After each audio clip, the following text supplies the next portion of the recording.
बॉलीवुड की फिल्मों में जो कहानियां पर्दे पर चलती है वो अक्सर कैमरे के पीछे की कहानियों से बहुत छोटी होती हैं।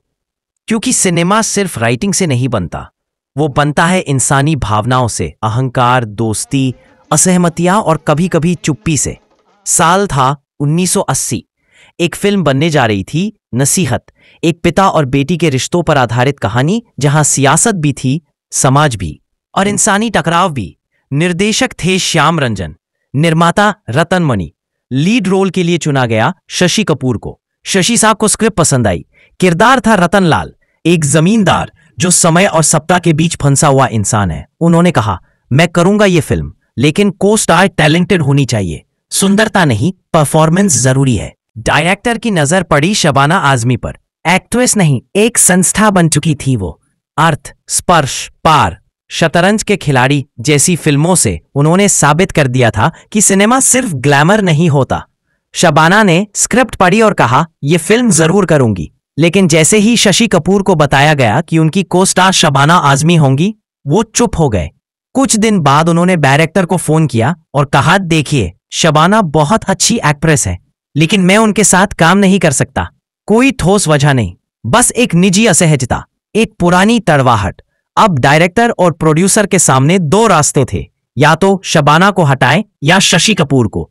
निर्माता रतन मणि ने फैसला लिया, शशि नहीं, शबाना रहेंगी। और इस तरह शशि कपूर बाहर हो गए नसीहत से। अब सवाल था, शशि कपूर की जगह कौन? नजर गई उस सितारे पर जो अब धीमा हो चला था, पर चमक अब भी जिंदा थी, राजेश खन्ना। जब उन्होंने स्क्रिप्ट सुनी तो मुस्कुराए और बोले, अच्छा रोल है और शबाना के साथ मुझे कोई दिक्कत नहीं, मैं करता हूं। और इस तरह नसीहत को मिला अपना नया हीरो। मिथुन चक्रवर्ती पहले ही स्क्रिप्ट साइन कर चुके थे, लेकिन शूटिंग 1982 में शुरू कर पाए। उनका किरदार था एक आम आदमी का, जिसे राजनीति की रौनती दुनिया में अपनी पहचान बनानी है। शबाना और राजेश खन्ना की जोड़ी पहली बार बड़े पर्दे पर दिखी, लेकिन स्क्रीन पर वो जमी बड़ी खूबसूरती से। उनके बीच के संवाद भावनाओं से भरपूर थे। शशि कपूर और शबाना आजमी के रिश्ते की ये पहली खटास नहीं थी। एक इंटरव्यू में शशि कपूर ने कहा था, मैंने शबाना से कहा, वो बहुत सुंदर नहीं है, लेकिन गजब की एक्ट्रेस है। मैं जो सोचता हूं वही बोलता हूं। इस बयान ने मीडिया में खलबली मचा दी थी। किसी ने कहा ये ईमानदारी है, किसी ने कहा ये घमंड।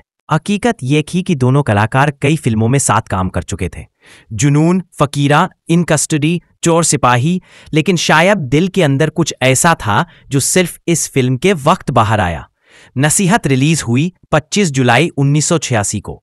फिल्म ने औसत कमाई की, लेकिन उसकी भावनात्मक गहराई को, उसके संवादों को तारीफ मिली।